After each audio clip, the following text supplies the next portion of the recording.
at cards now, but it was great to see our football team come from down, and then we were able to put together that drive there at the end. But just looking at this overall, we allowed them the first, right there at the beginning, opening drive, they were able to take the ball down the field and get three, and then we were able to answer, and we would go up 14 and 3.5. So at halftime, I told them, guys, we got to go out and play this second half. We had to go finish this game.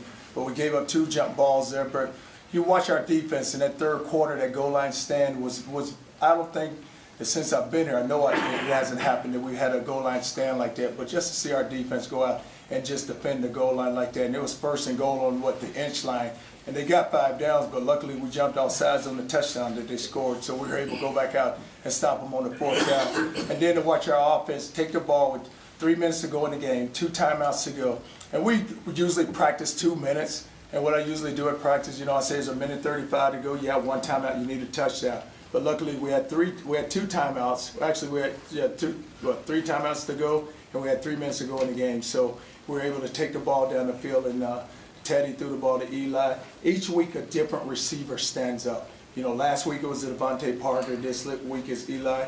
And then you watch the big throw Teddy makes to Copeland coming off the goal line, but we weren't able to convert any points. But each game is going to be like this, and I told our team, because you're in the conference race now, so you have to be competitive each week and make sure that we maintain our focus, because we can't go into the game thinking because the team is 2-4, they're not going to come and play as hard. And you watch it today, and it's a good lesson for us, because just watching the way South Florida, they came in here wanting to win this football game, and we were able to answer at the end.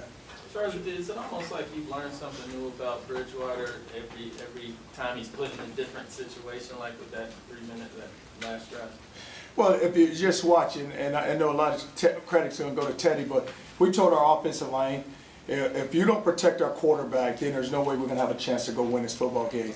And we were kind of beat up on the offensive line. My man Cup today was very effective. He started off at left guard because of John Miller's injury. Then I was able to take Jamon Brown, move him to left tackle, and started Mack at right tackle, and Jake Smith. And then Jake get banged up right before half, and we had to take Cup and put him at right guard. So just to watch our offensive line protect him, and Teddy was able to hang in there and make some throws. But he also was able to use his feet today and get down the field, because what South Florida did, they were able to rush the guys up the field. So they opened up the lanes, and he was able to find the opening lane and run down the field. He was very effective today with his feet. What does it say about your football team? What did you learn about them in terms of their guts? Well, what you learned about this team today is that it's so critical that we had to go finish, and how we just came together there.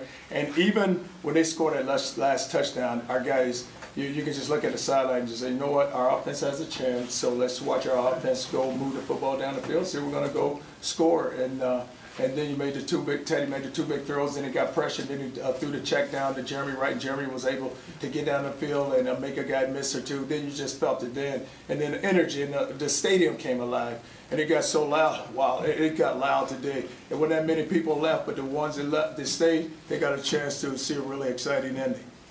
How big was Malden's sack and fumble at the end of that first half? That was critical, because we were able to stop them, because they had a chance to kick a field goal, and they would have made it 14-6. But Malden, if you remember, he gets the first sack, and the quarterback has the ball back and tried to get him to bat the ball out of his hand. Then he tried to, but he ended up stripping it down, but he took it from him on that second sack. But our defensive line, we applied a lot of pressure. I want to say we ended up with 4 sacks today. So you look at 5 last week, you look at 4 now. So that's what happens with a team. You can go a span there, 3 or 4 games, you don't get a sack, then all of a sudden you start getting sack after sack after sack. But we have to play well up front on our defensive front. I felt like we did today. Didn't do a good job of stopping the run. They were able to get some runs on us just because of just gap control, guys overrunning the football, not taking care of their responsibility.